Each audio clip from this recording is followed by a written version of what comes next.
Second example, there are times where the polynomial is not factorable by grouping. When that is the case, we can use the rational root to find the factors. Let's get the information right now that we have it in standard form. So we have the degree of my polynomial is 3, and that tells us that we have a max of 3 zeros. Look at our leading coefficient. It's going to be +1, and because it's positive, that means we're ending in the positive direction. So on the right side of the graph, we're going in the positive direction. As x approaches positive infinity, that's my right side, so it's going to go in the positive direction. 3 is an odd number, so we're going to have an odd degree polynomial, which means that we're going to be going in opposite direction.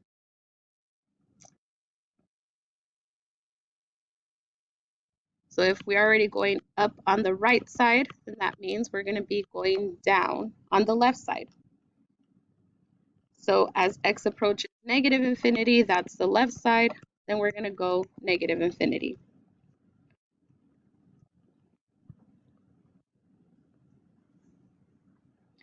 And if we look at my y-intercept, -20 does not have a variable, so that is going to be our constant and our y-intercept. Now to find the zeros, we first have to factor this group, or this polynomial. So let's go ahead and rewrite it.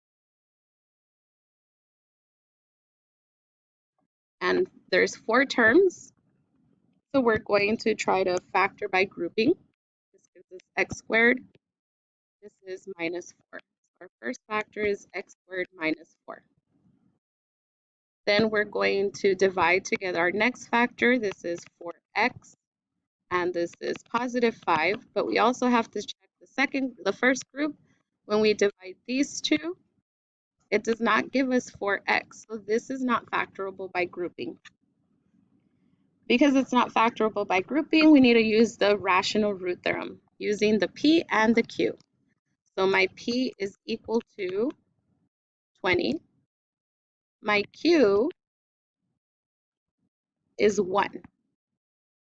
So if you remember from the practice, if you have a factor, if your q is 1, you really don't have to use the p over q because you get the same number, but let's find the factors of 20. We've got 1 and 20, 2 and 10, and then 4 times 5. So with each one of these, even if we use the q, we had to divide each one by 1, but it ends up giving us the same numbers. And then we just put plus or minus for each one. So these are a list of all of our possible roots. From all those possible roots, only 3 of them can be the zeros. So we need to guess and check using synthetic division which one is our real factor. So I'm going to try -2 for right now as my root. So using synthetic division, we start with the highest degree, which is x to the third. And then we go down. We get the coefficients of each. X to the third is 1, x to the second is -1, x is -16, and our constant is -20. We're going to bring that first number down, multiply it by -2, and then add.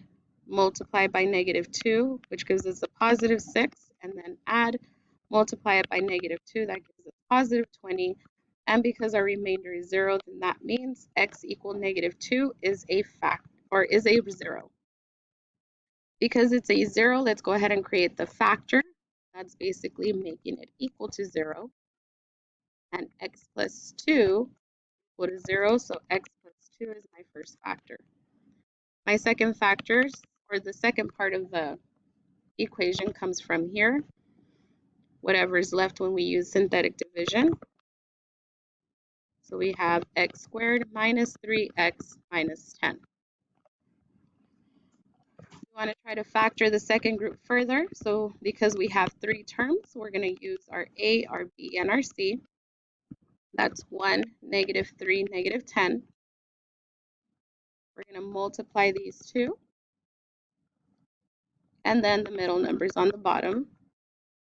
We're going to subtract our factors. So we'll start with 1 and 10. If we subtract them, we don't get 3. Then we try 2 and 5. When we subtract those, we do get 3. But to get a -3, your 5 needs to be negative and your 2 is positive. Because my a is equal to 1, we can use a shortcut where we can just bring our factors down. So we start with x and then put plus 2, then x minus 5. And then we're going to bring down the first factor. So now that we have it factored completely, now we use the zero product property to find our zeros. So we set each one equal to 0, but notice how these two are exactly the same. So that means that this solution, or 0, is going to have a multiplicity of 2. So there's going to be a bounce here. So we get x is -2, and it has a multiplicity of 2. And then we have x minus 5 equals 0. That gives us x is equal to positive 5. So my solutions are -2 with a multiplicity of 2 and positive 5. So this one goes up here.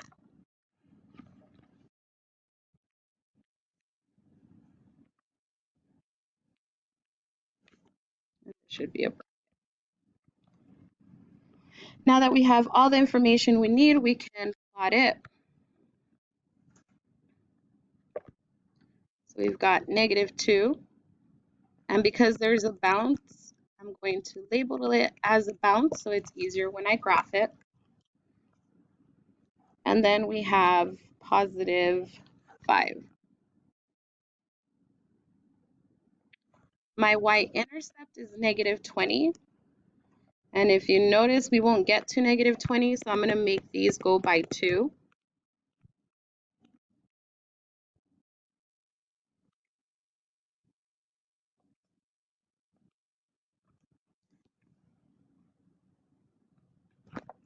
And then we look at the behavior of the graph. On the right side, we're going to start with positive infinity. Or you can look at the little picture we drew over here.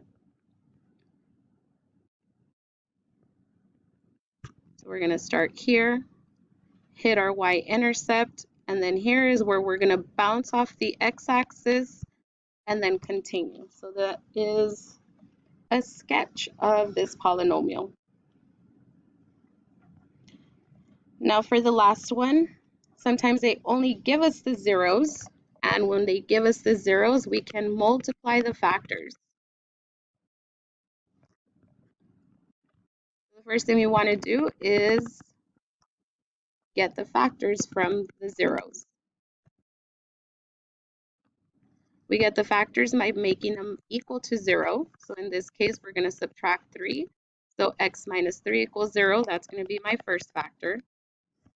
Over here, because we're dividing by 3, we're going to multiply each side by 3. So we get 3x is -1.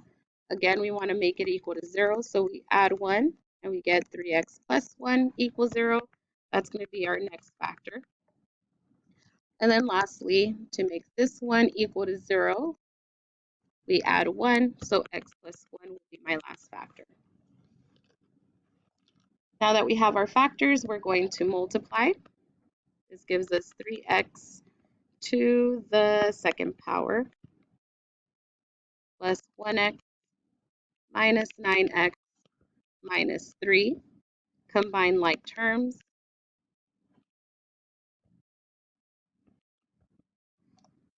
And then bring this one over in front.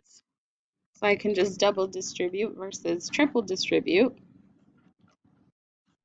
And then multiply again. We get 3x to the third minus 8x squared minus 3x plus 3x squared minus 8x minus 3. Combine like terms, we get 3x cubed minus 5x squared minus 11x minus 3. So this is the polynomial we'll be using to find out the other key features. So this is 3.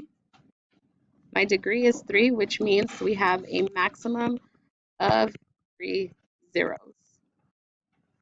My leading coefficient is positive 3, and if it's positive, that means it's going to end in the positive direction. And we can actually fill this part out. So on the right side, we're going to end in the positive direction. Because it is an odd number, then it's going to go opposite direction. So if it's already going up on the right, then it's going to go down on the left.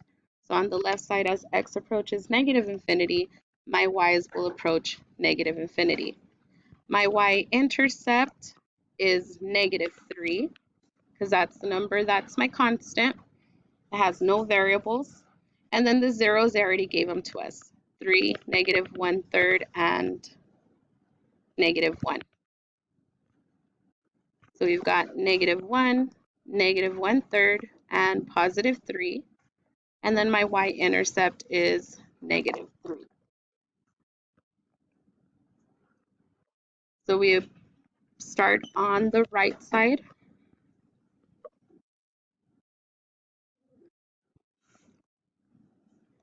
We get my y-intercept, go up and down, and my graph looks similar to this one if you were to use a calculator.